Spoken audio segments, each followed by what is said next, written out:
Bismillahirrahmanirrahim. Assalamualaikum warahmatullahi wabarakatuh. Yang terhormat Bapak dosen penguji dan Ibu guru pamong penguji uji kinerja PPK PPKN Universitas Muhammadiyah Mataram tahun 2021. Perkenalkan, nama saya Hani Asnilawati SPD. Saya adalah guru PPKN SMPN 4 Cipongkor, Kabupaten Bandung Barat, Provinsi Jawa Barat.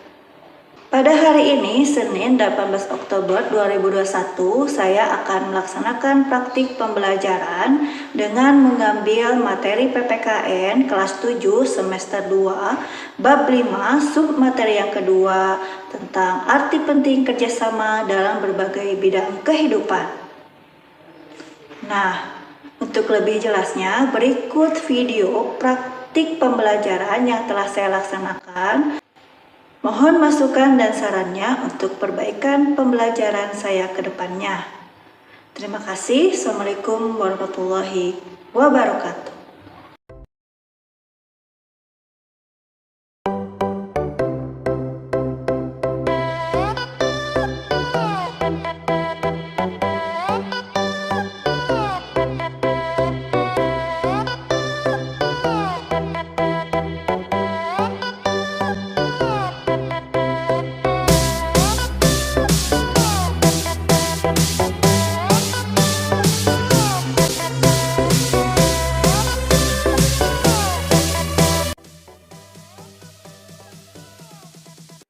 Bismillahirrahmanirrahim. Assalamualaikum warahmatullahi wabarakatuh.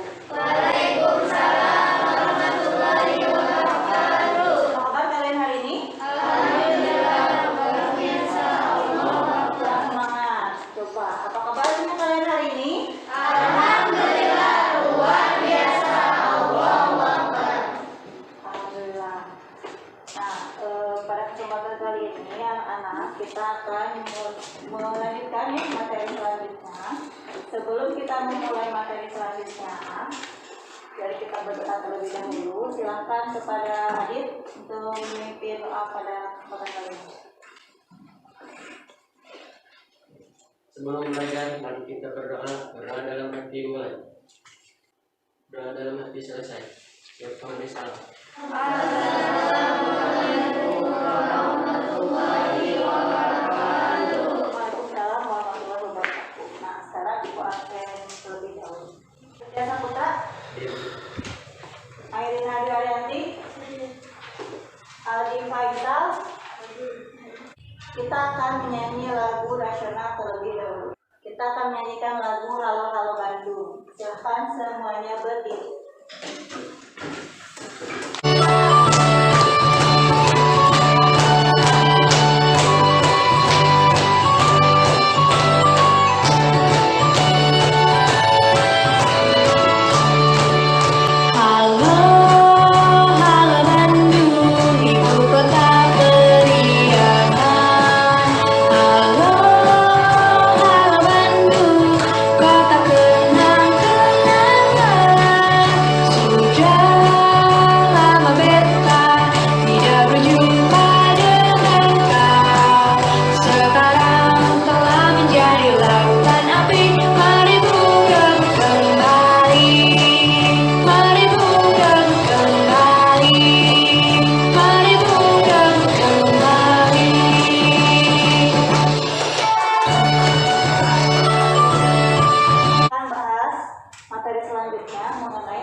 Masih ingat nggak kemarin kita mempelajari materi apa?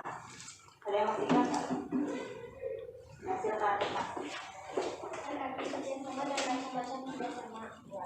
Kerjasama adalah suatu usaha bersama antara individu atau kelompok sosial untuk Bukan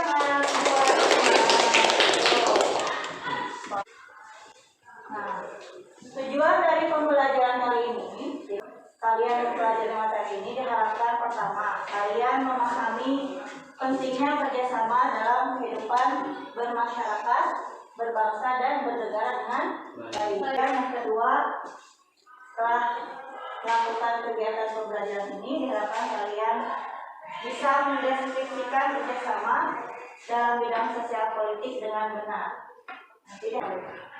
Kemudian yang ketiga, diharapkan saat ini kalian bisa mendeskripsikan kerjasama dalam bidang pertahanan dan keamanan negara dengan benar.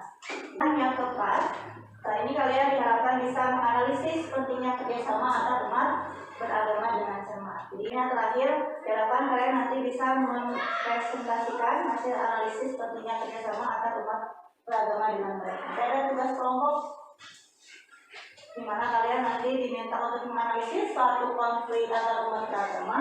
Hanya dalam sebuah analisis akan masalah, kalian bisa mempresentasikan di depan kepada kelompok yang lain. Kemudian dari segi sikapnya, kalian nanti nilai juga dalam lembar penilaian atau pengamatan. Kemudian juga nanti secara pengetahuan, nanti juga kalian akan Ibu evaluasi di akhir pembelajaran dengan pengisian kuis. Keaktifan kalian dalam proses pembelajaran kali ini akan Ibu nilai dengan menggunakan kartu aktif. Ya, semakin kalian aktif menjawab pertanyaan, aktif bertanya, kalian akan diberi kartu hati yang akan kalian kumpulkan, yang akan dijumlahkan di akhir. Siapa yang paling banyak mendapatkan kartu hati nanti akan Ibu beri hadiah. Ya. Nah, sebelum kalian mendengarkan penjelasan dari Ibu, silahkan persiapkan alat tulis kalian, silahkan catat hal-hal yang penting, dan kalau ada hal-hal yang kurang dimengerti, silahkan nanti pertanyakannya setelah ini.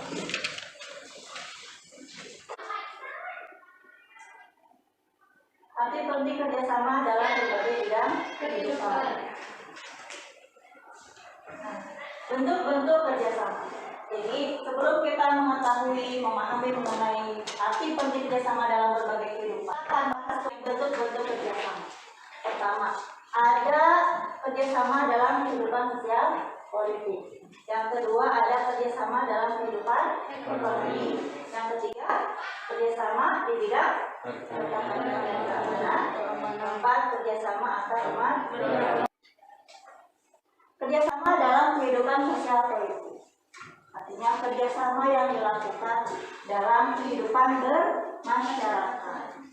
Kerjasama yang dilakukan oleh masyarakat dalam kehidupan sosial maupun politik biasanya didasari atas musyawarah mufakat. Jadi segala sesuatunya dibicarakan secara baik-baik, kemudian disepakati apa yang akan dilaksanakan bersama, apa yang akan menjadi tujuan bersama, apa yang akan menjadi solusi bagi semua orang. Kalau misalnya itu berkaitan dengan memecahkan suatu masalah. Nah, gotong royong dan musyawarah mufakat ini merupakan atau senada dengan sila keempat Pancasila. Jadi kerjasama dalam kehidupan sosial politik ini dasarnya adalah sila keempat Pancasila. Siapa yang bisa menyebutkan sila keempat Pancasila itu apa? Silakan Adi. Ya betul. Tepuk tangan Adi. Nah, sekarang siapa yang bisa menyebutkan contoh kerjasama dalam kehidupan sosial politik? Ada yang bisa menyebutkan? Yang jauh-jauh sehari-hari kita pernah bekerja sama tidak? Pernah lihat orang bekerja sama atau tidak? Silakan Ayu Tiara dulu. Kerja kelompok, ya betul. Tepuk tangan buat Ayu Tiara. Silakan Rifa. Membantu memperbaiki jalan desa. Iya betul. Tepuk tangan buat Rifa. Oke, itu ya contoh kerjasama dalam kehidupan sosial politik. Nah, kalau contoh kehidupan sosial mah ya berkaitan dengan kita sehari-hari, berkaitan dengan kehidupan masyarakat. Kalau kerjasama dalam kehidupan politiknya apa? Silakan. Contohnya pemilihan ketua RT atau RW. Iya betul. Tepuk tangan buat Iwan. Oke, selanjutnya kerjasama dalam kehidupan ekonomi. Kalau ekonomi itu biasanya erat kaitannya dengan apa ya? Wah, betul. Erat kaitannya dengan apa lagi ya? Kebutuhan, betul. Erat kaitannya dengan apa lagi ya?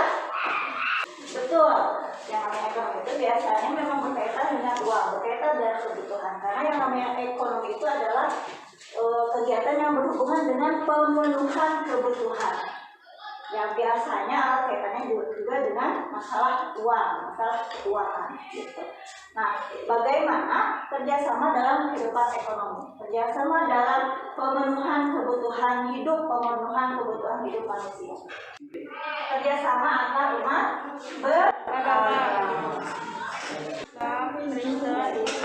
Kristen, Buddha, Katolik, Hindu, ada yang Konghucu, Kristen Protestan. Ya, ternyata memang ada agama yang lain. Di Indonesia itu ada agama-agama yang berbeda. Makanya harus ada kerja. Walaupun di sekitar kita memang mayoritas Muslim ya, ada nggak di sekitar kalian yang beragamanya beda dengan kalian? Ada? Ada? Nah, itu bisa jadi contoh nanti ya.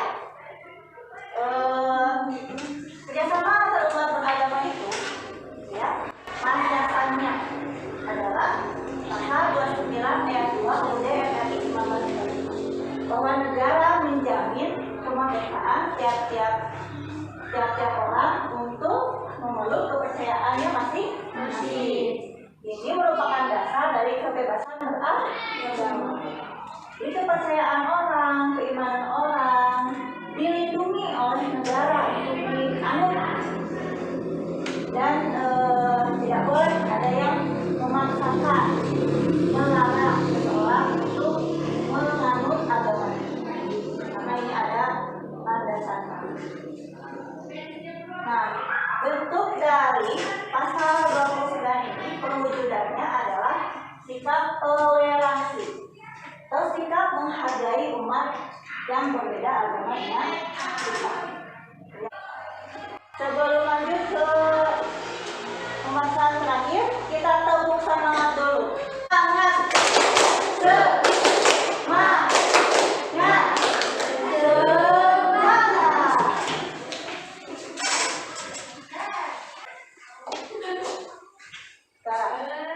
Nih, ada 4 sikap tidak terpuji yang harus dihindari dalam mewujudkan kerjasama.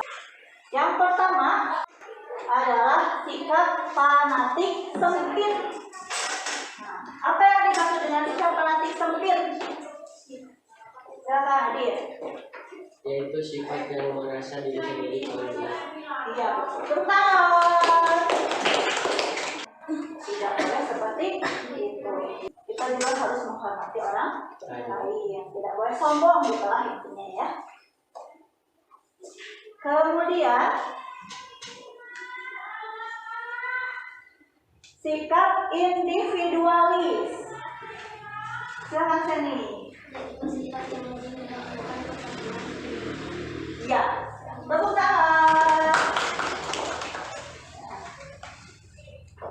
Egois gitu ya, individualis, mentingin diri sendiri. Seperti orang lain mah gitu. Tidak boleh seperti itu.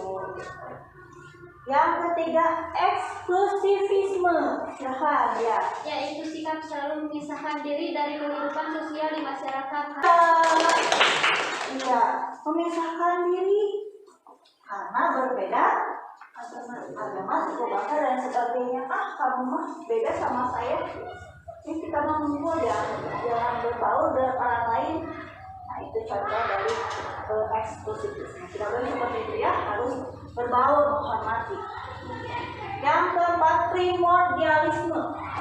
Silakan Pak. yaitu perasaan kesatuan yang berlebihan. Iya, betul. Sebutkan. Itu tidak boleh seperti itu.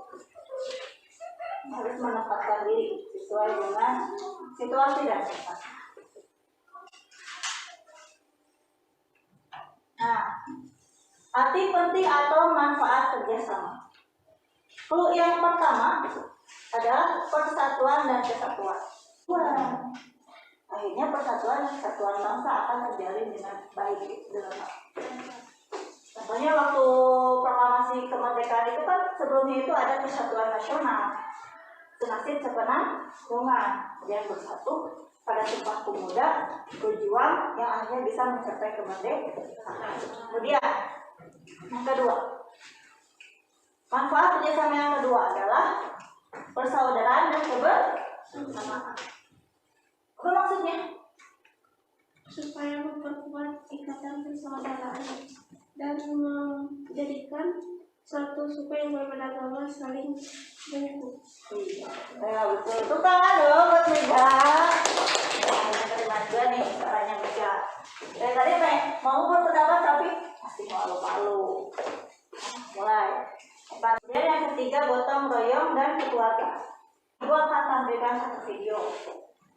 Silahkan kalian simak baik-baik. Kemudian kalian ibu minta nanti menyebutkan bentuk kerjasama yang dilakukan dalam video tersebut, ya. Kemudian apa manfaat kerjasama dalam video tersebut? Silahkan disimak baik-baik.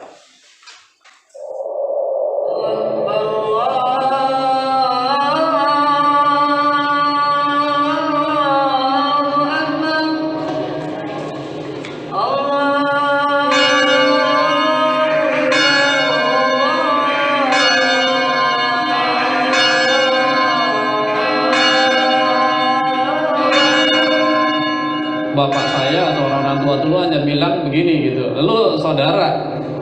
Kata lu saudara berarti dengan siapa saja ya kami bersaudara.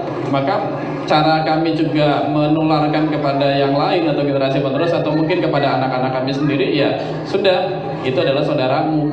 Kami punya grup yang namanya ada Persaudaraan Kampung Sawah.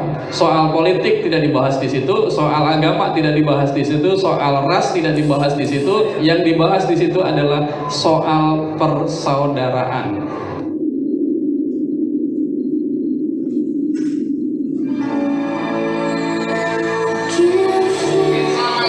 Assalamualaikum. Waalaikumsalam. Kamu mama ibu seorang keramat abang kalau ngomong kudu hati-hati. Enakan bersama hubungan dengan segala hormat mau diterima dengan senang hati. Kalau kamu komen mau beli komen, tapi waktu sih mau lari. Hormat apa ini makin apa dengan mengembangkan tradisi atau budaya yang ada di Kampung Sawah, secara khusus mengembangkan tradisi Betawi di sini yang ada, maka di sini pun juga kita mau melibatkan anak-anak muda. Mereka juga mengembangkan budaya-budaya yang ada, baik tarian, gitu ya, ataupun musik, gitu ya, musik yang ada di sini, ataupun juga kerjasama yang lain yang bisa membuat mereka juga semakin menyadari kalau mereka itu harus bersosialisasi dengan yang lain di sini. Budaya menjadi pintu masuk kita untuk kita tetap. Nah, dari video yang ditampilkan tadi, silakan siapa yang bisa memberikan contoh kerjasama yang dilakukan dalam video tersebut. Silakan kita. Kerjasama dalam mengembangkan budaya tanpa membedakan agama, suku, dan ras, juga bekerja sama dalam menciptakan kerukunan di masyarakat. Hebat, tepuk tangan bangsa. Ada lagi? Bagi dulu silakan. Menciptakan sebuah kerukunan dan keamanan di kampung sawah yang membuat keamanan dan kesehatan kampung tersebut semakin lengkap. Oke, betul. Tepuk tangan untuk Mega. Selanjutnya Ulan. Tidak mempermasalahkan agama yang berbeda juga tetap bertoleransi dan tidak mengganggu dan tetap membangun kebersamaan juga kerukunan. Ya, tepuk tangan buat Ulan, betul. Nah, berarti dari contoh-contoh yang diberikan dari video tersebut, kerjasama antar umat beragama juga merupakan juga kerjasama di bidang sosial, politik, pertahanan, dan keamanan. Jadi erat kaitan. Satu contoh bisa masuk kategori kerjasama antar umat beragama, juga bisa masuk kerjasama dalam kehidupan sosial politik, juga termasuk kerjasama dalam pertahanan dan keamanan. Nah, sekian dan terima kasih untuk selanjutnya, ada nggak yang masih kalian belum pahami atau ada nggak pertanyaan yang kalian ingin tanyakan kepada ibu? Ya, silakan, Elina. Untuk bagaimana bentuk bela negara bagi kita masyarakat biasa bukannya sudah ada TNI polisi? Oh, begitu. Jadi bagaimana upaya bela negara bagi kita? Karena kita bukan polisi dan TNI, padahal sudah ada polisi dan TNI yang bertugas untuk mengamankan negara mah. Sebelum yang jawab, ada nggak yang bisa jawab pertanyaan ini? Silakan Pak. Setiap warga negara wajib ikut serta dalam upaya bela negara bagi masyarakat biasa. Bela negara ditunjukkan dalam menjaga keamanan lingkungan sekitar, juga menjalankan tugas sesuai dengan profesinya. Misalnya guru berupa menjadi guru yang baik. Kita belajar misalnya selalu bersungguh-sungguh dalam menuntut ilmu. Iya, betul. Kita Pak. Iya. Kita akan diskusi kelompok. Nah, untuk diskusi kelompoknya, Ibu akan bagi 4 kelompok. Mau per barisan saja, nanti tutup kelompok, atau mau dibagi-bagi? Bagi-bagi, acak aja ya. Kalian akan diberi artikel yang berbeda mengenai konflik antar umat beragama. Yang harus kalian analisis permasalahannya apa. Nah, analisisnya kalian harus membuat pohon akar masalah. Nah, kawan. Jadi ya jelas juga.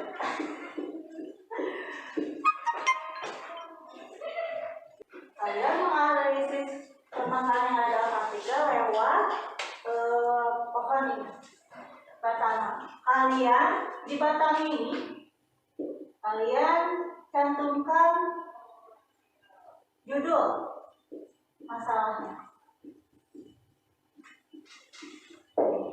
Kemudian baru di akar-akar ini kalian tuliskan sebab dari permasalahan ini. Sebab-sebabnya kan biasanya kan banyak penyebab ya, tuliskan semuanya di sini. Kemudian baru di daunnya ini kalian tulis akibat. Akibatnya apa saja? Tuliskan di sini ya. Kemudian di sini kalian buat, nah sudah ada sebab, sudah ada judul masalah, sudah akibatnya. Kita coba ibaratkan dengan alat penyiram tanaman berupa apa ya? Namanya? Pompa gitu ya? Ya pokoknya begitulah. Kalian lihat aja.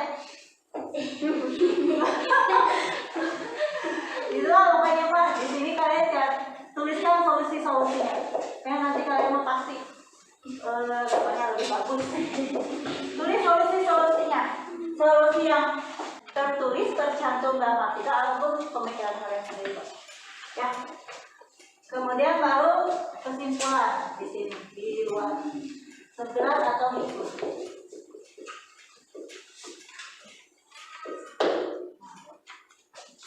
Ngerti ya? Kalau itu silahkan kalian buat kelompok. Kelompok satu kelas ini silahkan buat kelompok di lingkaran. Sebelah sana kelompok 2. Oh ya sebelah sana. Oh digeser aja. Ini aja. Kelompok 3 sebelah sana kelompok 4.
supaya tempatnya terlihat. Terima kasih. Assalamualaikum warahmatullahi wabarakatuh. Waalaikumsalam warahmatullahi wabarakatuh. Kami dari kelompok Dia akan mempresentasikan hasil kerja konflik antara disebabkan adanya perbedaan pandangan dari blok yang kemudian diakhiri dengan gesekan yang tergolong besar. Penyebab utama dari konflik di antara kedua belah pihak yaitu seorang dari etnis Tionghoa yang menurutnya terlalu keras akibat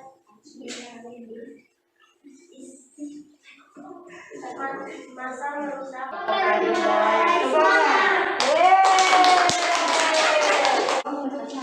menghargai dan menghormati perbedaan dari mayoritas keanekaragaman bangsa serta agama yang ada di Indonesia sehingga konflik perpecahan dapat dihindari dari awal. Dengan sikap toleransi itu yang membuat perpecahan dan ketidaksepahaman antara bangsa dan negara jadi hilang. Satukan jiwa, satukan rasa, semangat kami selalu bersama kelompok satu. Bersama-sama.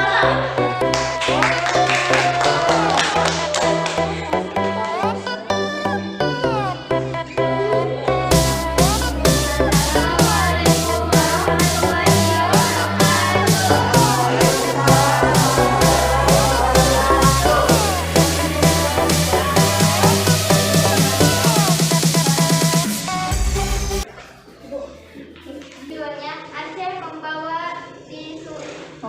disuluh konflik agama. Sebab pemberontakan dipicu sampai pelanggaran ikrar toleransi antar umat Islam dan Kristen, menyebabkan seorang tewas dan sebuah gereja hangus dibakar ratusan orang. Kesepakatan antara pemerintahan RI dan GAM adalah sebatas sebuah pengakhiran konflik bersenjata antara kedua belah pihak, namun belum tentu pengakhiran konflik antara pihak-pihak yang bertikai di Aceh. Kesimpulan atau hikmahnya yaitu jangan bermain hakim sendiri karena bisa menyebabkan pemberontakan hingga menimbulkan korban jiwa. Sebaiknya kita menghargai orang lain agar tidak terjadi pemberontakan. Sekian dari kami. Saya dulu. Kelompok Aceh, yes, yes, yes.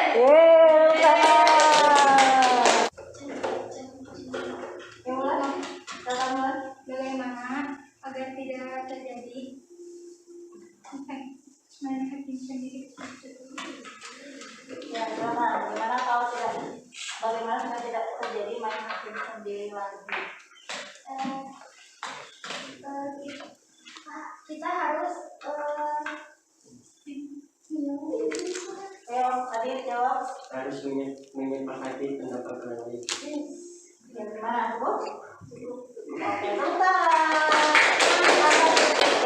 sekian dari kami. Wassalamualaikum warahmatullahi wabarakatuh. Waalaikumsalam. Pertanyaan untuk kelompok 4.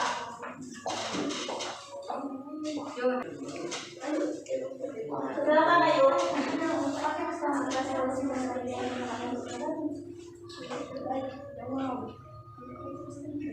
Meningkatkan sikap toleransi. Nah, Ibu. Tepuk tangan untuk kelompok 4. Ada lagi pertanyaan? Tidak ada. Silakan ditutup. Sekian dari kami. Wassalamualaikum warahmatullahi wabarakatuh. Waalaikumsalam warahmatullahi wabarakatuh. Oke, good. Sekarang siapa yang bertanya? B. Silakan, ya. Kapan terjadinya Konflik kosong. kapan terjadinya konflik kosong? Konflik kosong dimulai dari sebuah bentrokan pada malam Natal yang kebetulan bertepatan dengan Ramadan. Cukup? Ya. Dari kami, wassalamualaikum warahmatullahi wabarakatuh. Waalaikumsalam warahmatullahi wabarakatuh. Tepuk tangan untuk kelompok 1.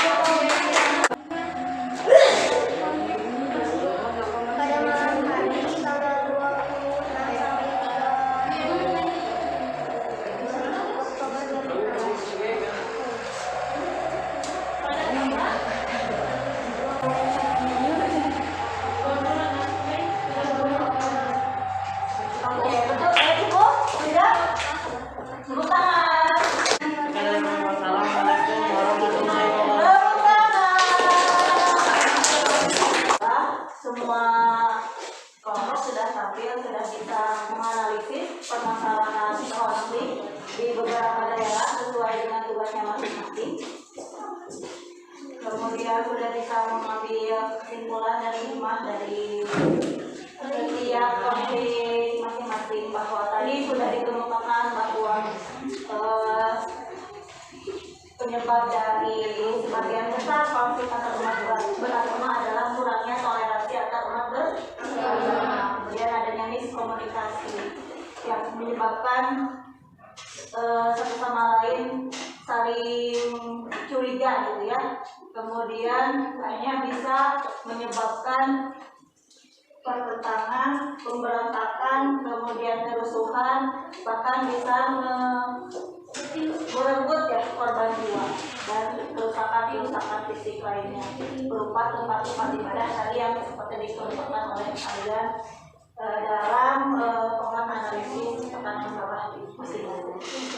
Nah, kalian juga tadi sudah bisa menganalisis, menyimpulkan, mengambil hikmah bahwa penting adanya toleransi antar umat beragama. Ya, supaya tidak terjadi lagi konflik-konflik antar agama yang serupa terjadi di semua wilayah negara Indonesia ini.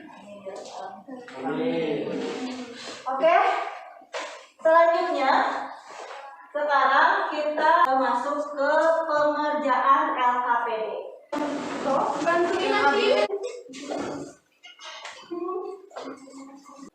Sebelum kita ke kuis, apa sih kesimpulan dari materi kita hari ini? Untuk silakan ya. Kesimpulannya, kerjasama itu penting kita lakukan baik dalam bidang kehidupan sosial, ekonomi, politik, dan antar umat beragama karena banyak manfaatnya, diantaranya memperkokoh persatuan dan kesatuan, memperbanyak gotong royong, meningkatkan persaudaraan, serta meningkatkan efektivitas dan efisiensi. Tangan bola. Mega. Untuk Kesimpulan dari materi kita hari ini. Iya, silakan. Untuk menyadari bahwa sebuah ikatan persaudaraan itu sangat penting untuk menjaga keamanan, kesejahteraan di bidang politik dan ekonomi. Udah, tepuk tangan. Tadi Wulan sudah menyebutkan kesimpulannya. Tadi kemudian Mega menyebutkan manfaatnya. Ya. Sekarang ada lagi nggak yang mau menambahkan apa kesimpulan atau apa manfaat dari materi pembelajaran yang kita pelajari hari ini? Silakan tambahkan. Silakan Mas. Manfaat dari mempelajari materi hari ini adalah bahwa kita semakin sadar pentingnya kerjasama. Kerjasama banyak sekali manfaatnya. Saya akan selalu bekerjasama dengan orang lain dalam kehidupan sehari-hari agar tugas-tugas lebih cepat selesai dan lebih berprestasi. Oke, tepuk tangan buat Iman. Ada lagi? Ulang lagi silakan. Manfaatnya kita bisa menghargai satu sama lain walaupun berbeda agama, juga serta bertoleransi dan tetap membangun kebersamaan, kerukunan. Kita harus menjadikan media sosial menjadi pintu persaudaraan kita meski berbeda agama. Hebat, tepuk tangan dulu. Ada lagi ya? Ada lagi? Silakan. Untuk mencapai persatuan dan kesatuan negara yang diliputi oleh kesadaran saling menghormati dan saling menghargai. Oke, betul manfaatnya. Good, tepuk tangan. Ya, sudah banyak yang bisa membuat kesimpulan mengenai materi kita kali ini, yaitu arti penting kerjasama dalam berbagai kehidupan. Kemudian Ibu tekankan gitu ya, materi kerjasama. Penting tidak untuk kita sehari-hari? Penting. Pernah nggak kalian melakukan kerjasama? Pernah. Nah, ini mau melakukan kerjasama lagi atau tidak? Mau lebih lebih sadar diri dan sering lagi bekerja sama atau tidak? Mau. Nah, itu yang diharapkan dari pembelajaran hari ini. Kalian semakin mengerti bahwa penting melakukan kerjasama dalam berbagai bidang kehidupan dalam sehari-hari kita. Baik. Alhamdulillah sekarang Kita kuisis. Siap ya? 1, 2, 3.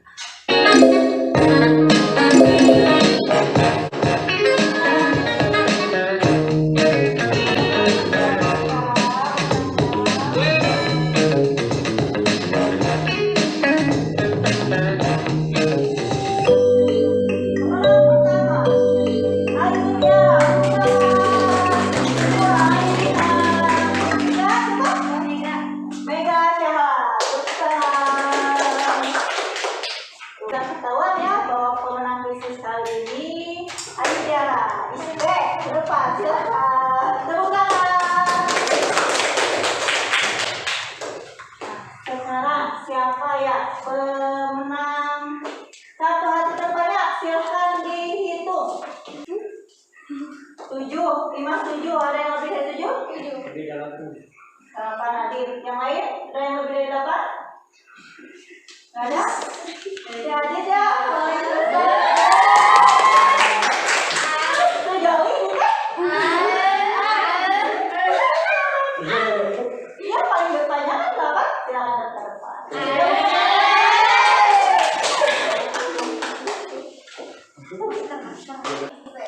Si Adit ya pemenang kuisis. Tepuk tangan. Sama. Aditya Saputra, pemenang hati terbanyak. Tepuk tangan. Nah, ya, wajib-wajib pemenang hari ini. Silakan duduk kembali. Tepuk tangan buat semuanya. Alhamdulillah, dari awal sampai akhir kegiatannya sudah kita laksanakan. Mari kita mengakhiri kegiatan hari ini dengan berdoa terlebih dahulu. Sebelum pulang, marilah kita berdoa terlebih dahulu. Berdoa dimulai. Selesai, sehingga memberi salam.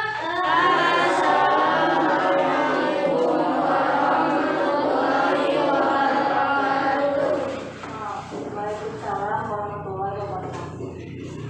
Sebelum pulang, pertama Ibu informasikan materi pembelajaran selanjutnya, yaitu perwujudan kerjasama dalam kehidupan sehari-hari. Kemudian bagaimana kesannya pembelajaran hari ini? Menyenangkan atau tidak? Menyenangkan. Nampaknya ada hal-hal baru yang bisa memotivasi kalian untuk semangat belajar. Terima kasih Bu ucapkan atas berkenannya kalian mengikuti kegiatan pembelajaran hari ini. Mohon maaf apabila ada kesalahan dari Ibu, hati-hati di jalan, jangan lupa terus perhatikan protokol kesehatannya. Sampai jumpa pada pertemuan selanjutnya. Assalamualaikum warahmatullahi wabarakatuh. Waalaikumsalam warahmatullahi wabarakatuh.